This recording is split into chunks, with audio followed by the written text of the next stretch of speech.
বিসমিল্লাহির রহমানির রহিম। প্রিয় ভিউয়ার্স, আসসালামু আলাইকুম। শুভ সকাল, সকলকে আন্তরিক শুভেচ্ছা অভিনন্দন।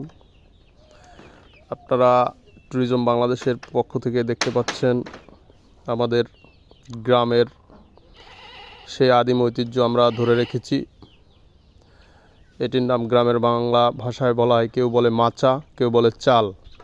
এটি সাধারণত বাঁশ দিয়ে তৈরি করা হয়।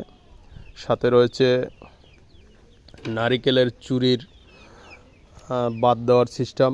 নারিকেলের গাছে যে খোসাটি হয় সেটা দিয়ে এই ভাষাকে সাধারণত বাংলায় চুরি বলা হয়, আঞ্চলিক ভাষা। এই চুরি দিয়ে সাধারণত আমাদের চাল বান্দা হয়, যেটাকে আমরা গিট বলি, বাংলা ভাষায় গিট দেওয়া হয়। এটি সুন্দর একটি মাচা নির্মাণ করে সাধারণত আগের মানুষ আমরা গ্রামে